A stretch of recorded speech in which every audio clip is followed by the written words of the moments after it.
সকালের খাবারে বানাবো লুচি আর আলুর তরকারি।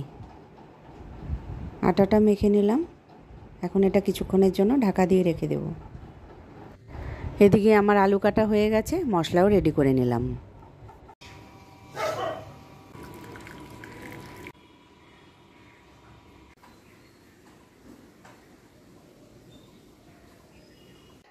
Good morning, welcome back to my channel. তোমরা সবাই কেমন আছো? আশা করি ভালোই আছো, আমিও ভালো আছি।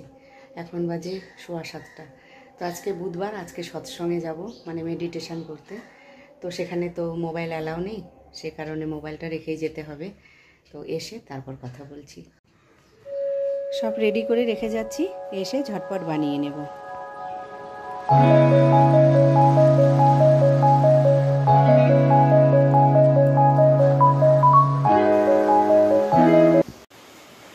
বাড়িতে চলে এলাম, এখন বাজে 9:45।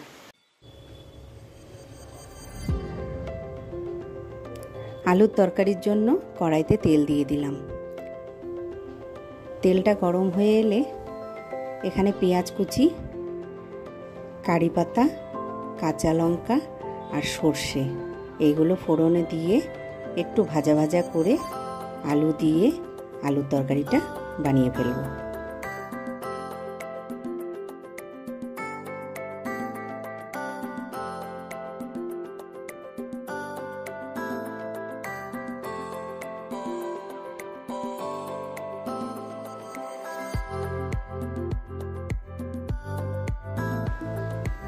এখন আলুগুলো দিয়ে দেব।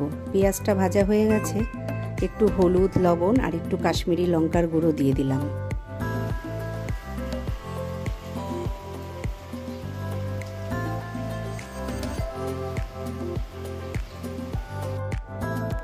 আজকে সকালের ওয়েদার দেখে আমার ছেলে বলল, মা আজকে লুচি বানাও না, আজকে লুচি খেতে ইচ্ছে করছে। তাই ওর কথা রাখতে লুচি আর আলুর তরকারি বানিয়ে নিলাম।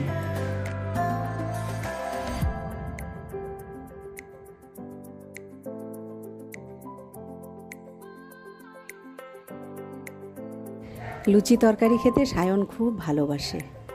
লুচি তরকারি দেখলেই ও যে হাসিটা দেয়, সেই হাসি দেখার জন্যই আমি বসে থাকি।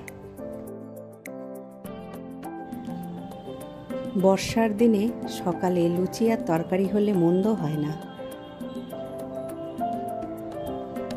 লুচি আর লাল লাল আলুর তরকারি, দেখুন রংটা দেখেই জিভে জল আসছে। তো আমি এখন খেয়ে নিই।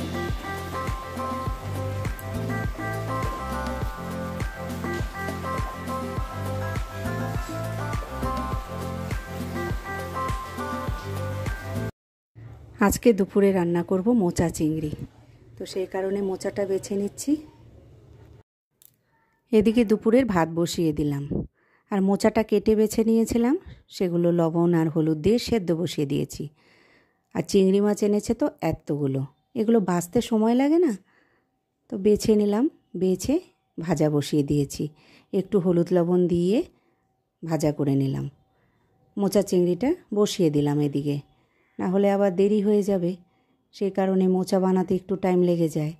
মোচার আলুটা একটু ভেজে নিয়ে তার মধ্যে মশলা দিয়ে দিলাম, আদা, জিরা, লঙ্কা বেটে এর মধ্যে দিয়ে একটু কষিয়ে তারপর মোচাটা দিয়ে দেব।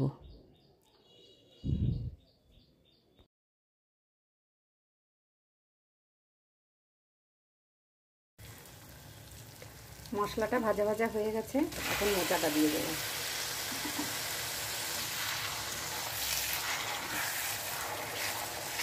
একটু নাড়াচাড়া করে চিংড়ি মাছটা দিয়ে দেবো। মোচাটা দিয়ে দিলাম, মোচার মধ্যে চিংড়ি মাছগুলো একসাথে দিয়ে দেব, কারণ চিংড়ি মাছের মধ্যে যে ফ্লেভারটা থাকবে সেটা মোচার সাথে মিশে যাবে।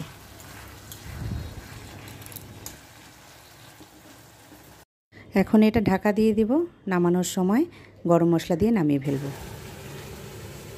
এখানে আমার মোচা চিংড়ি হয়ে গেছে, এখন বানাচ্ছি পটল চিংড়ি। এখন মশলাটা দিয়ে দেবো, আলু পটল ভাজা হয়ে গেছে।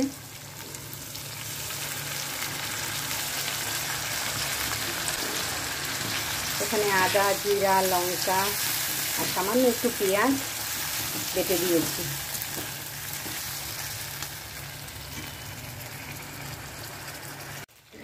মশলাটা কষিয়ে নিয়েছি, তারপরে চিংড়ি মাছটা দিয়ে একটু নাড়াচাড়া করে সামান্য একটু জল দিয়ে এটাকে নামিয়ে ফেলবো। নামানোর আগে সামান্য একটু গরম মশলা দিয়ে দেব। সমস্ত কাজ শেষ করে চলে এসেছি লাঞ্চ টেবিলে। আজকে লাঞ্চে আছে ভাত, পটল চিংড়ি, মোচা চিংড়ি, দুটো ডিশই চিংড়ি মাছ দিয়ে করেছি। খাওয়া দাওয়া শেষ করে একটু বারান্দায় এসে দাঁড়ালাম। বিকাল হয়ে গেছে, আর একটু পরেই সন্ধ্যা লেগে যাবে। এখন আর বিশ্রাম করার সময় নেই, আবার সন্ধ্যা দিতে হবে। সন্ধ্যাবাতি দিয়ে চলে এলাম রান্নাঘরে, একটু চা করে নিই। চিনির কৌটো খুলে দেখি চিনিতে পিঁপড়ে ধরে গেছে, তো আমি 2-3টে লং রেখে দিলাম। লং রেখে দিলে চিনিতে আর পিঁপড়ে থাকবে না। আপনারা চাইলে এই টিপসটি ফলো করতে পারেন, দেখবেন একটিও পিঁপড়ে থাকবে না।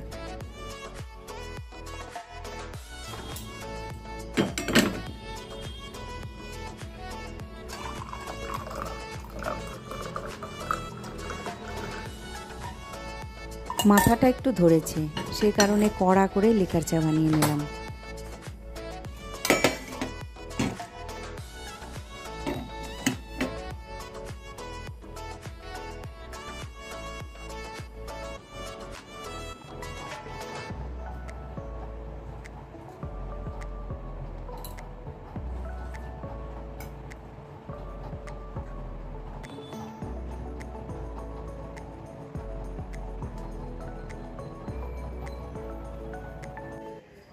চলে এলাম রান্নাঘরে, এখন রাতের রান্নার পালা।